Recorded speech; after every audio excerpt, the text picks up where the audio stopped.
name is Jason Blankenship. I'm with the Better Business Bureau Education Foundation, and I have an amazing privilege to be with this young lady. Her name is Sadie Wicks. And so, Sadie, will you tell us a little bit about yourself? Hi, I'm Sadie Wicks. I am 18. I just recently graduated from Taylor County High School.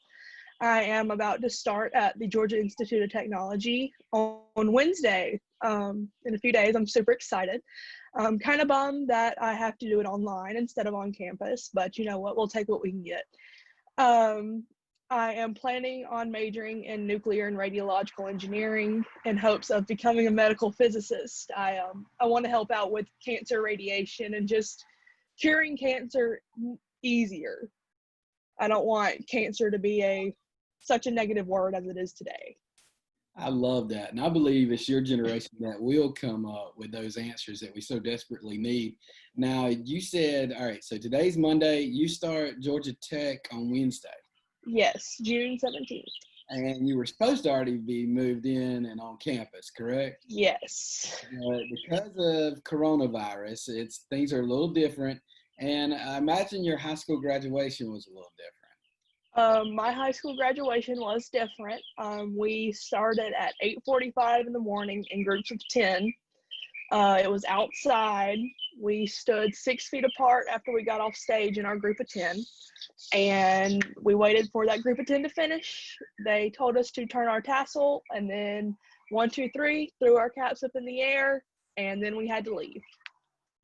Wow. How long did the group of 10, how long was that? Like, I think the last group went on at 1:30 maybe. There was 97 of us. wow, So if you wanted to go take pictures, you had to go somewhere else and take pictures. But goodness. I think it was either a week or two later we had to go back. Like the top 10 had to come back, and I was salutatorian.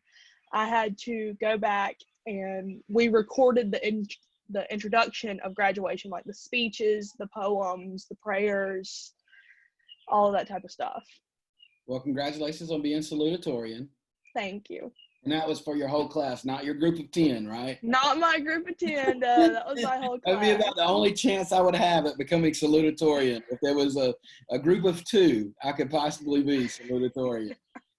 So, Uh, well, Sadie, you had to do a little bit of work for the Student of Integrity Scholarship that the Better Business Bureau gives. In this application process, you had to come up with 3 references. mhm. Then you had to show, leadership positions, but also what you've done as in community service wise. I have read over everything that you've submitted, and I just want to touch on a couple of things. The first thing is you're a Key Club member from ninth grade to 12th grade, Beta Club, ninth to 12th grade, National Honor Society, 11th and 12th grade, Student Council, Student Olympiad, Yearbook, and tennis team, Yes. which I believe, were you the captain of the tennis team? Is that what I I read? was. I was Key Oh. Club president and captain of the tennis team. And for those that don't know, Taylor County does pretty well in tennis, right? Yes. We were kind of disappointed this year when our season got canceled. We all of our boys that were on the starting lineup were seniors, and then half of the girls starting lineup were seniors, and we had high hopes of the boys making it to state and high hopes of the girls making it a long way. And when Corona hit, we were hoping, 2 weeks, get back in school, get back started. Nope, our season got ended. So, I hear those stories too often, and it's crazy. But here's where, if you think you've got Sadie figured out, think again, because while Sadie is captain of the tennis team and Beta Club and Key Club, she is by no means hanging out at the country club all the time, because she was also in FFA with Future Yes, Farmers of America. And I believe you drag race. I do drag race. I enjoy going 150 mile an hour in an eighth of a mile in a straight line. Yes. How did you get into drag racing? My dad used to race go-karts when he was teenager, yada yada. When he was ready to get out of go-karts, he thought about going dirt track racing. Well, dirt track racing, you mess up your stuff pretty easily. I mean, your stuff gets wrecked. It's a waste of money per se. So he found drag racing, and him and my grandfather worked together, built a car, and got into that. Well, when he met my mom was running the clocks at the local racetrack, which is Silver Dollar. And they met, got married, had me. And with him racing, I grew up at the racetrack. It was home for me. It was what I was supposed to do. And when I was ready to get into a junior dragster, he was like, come on, let's do it. And it wasn't just something that I felt like I was supposed to do, it was something that I wanted to do. I've won 5 or 6 track championships. I have raced for a prestigious team in Michigan. I have traveled all over the eastern United States. So I'm a pretty well-known name in the world of racing. I love it. And then, so this is, again, when you think you got Sadie figured out, we go from Beta Club, drag racing, to Georgia Tech. So you never know what you're going to get with Sadie. And on top of that, she works at a local clothing store in which she can outfit you and accessorize you to the max. So Sadie covers all the gamuts. But after learning about her love for drag racing and how well she does, that person went on to say this line. And this is what I like. When asked to describe Sadie, one would, of course, mention her intellect, her responsibility, her diligence, her persistence, and her personable nature. Yet, when asked to describe Sadie, I would focus on the underlying reason for her success.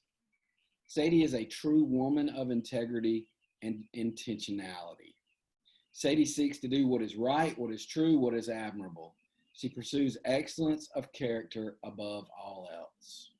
Sadie, I can't think of a higher recommendation from a teacher that I've seen in a long time, and that is, it should come across as quite flattering because those are awesome words. Thank you. Now, you had to write an essay for this competition. Yes. And do you mind reading that essay for us, sharing that essay with us? In my upbringing and being the daughter and granddaughter of business owners, I am taught to build meaningful and trustworthy relationships. Without having these attributes in networking, there would be no business to conduct because one could not be trusted. Becoming and being a trustworthy person will get someone far in life, from family to friendships to coworkers and professional relations. My parents have taught me from day one that once trust is broken with someone, that is a very slight chance that it will ever be regained. I have proven trustworthiness in being responsible and respectful of my family and peers. I would have not gained the leadership positions such as varsity tennis captain, Key Club president, Beta Club vice president, student council reporter, and a part-time sales representative. Being able to further relationships on trust make for confident decisions in the workplace and atmosphere around you. Many decisions that are made in the workplace are often confidential. Many jobs for employees have been lost due to breaching confidentiality. Livelihoods, not just for yourself, but for coworkers, employees, and patients depend on having one's trust and word. You nor I can have events or actions to prove our trustworthiness. It takes time to build trust. Over time, you build and grow relationships.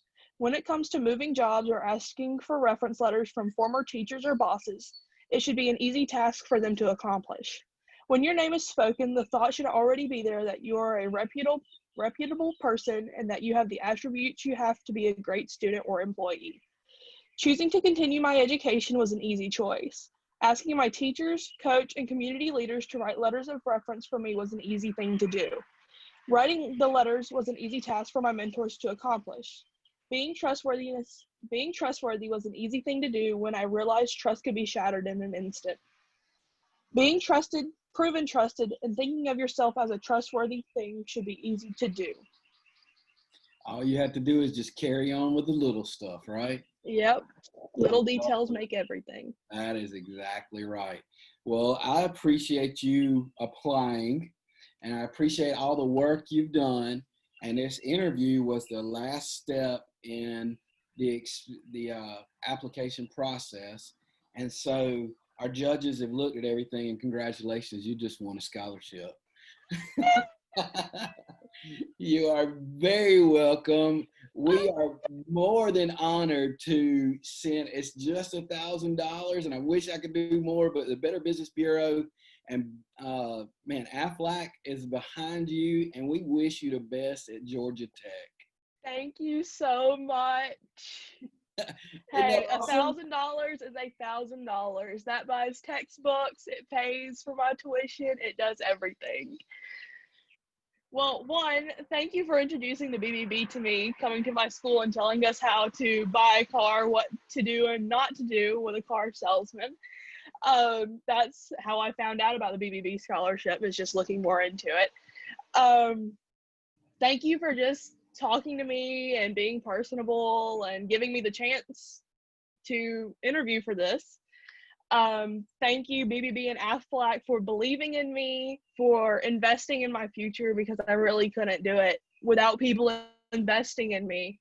And again, you have to have that trustworthiness for people to invest in you. You have to have that promising future and determination to get where you want to go.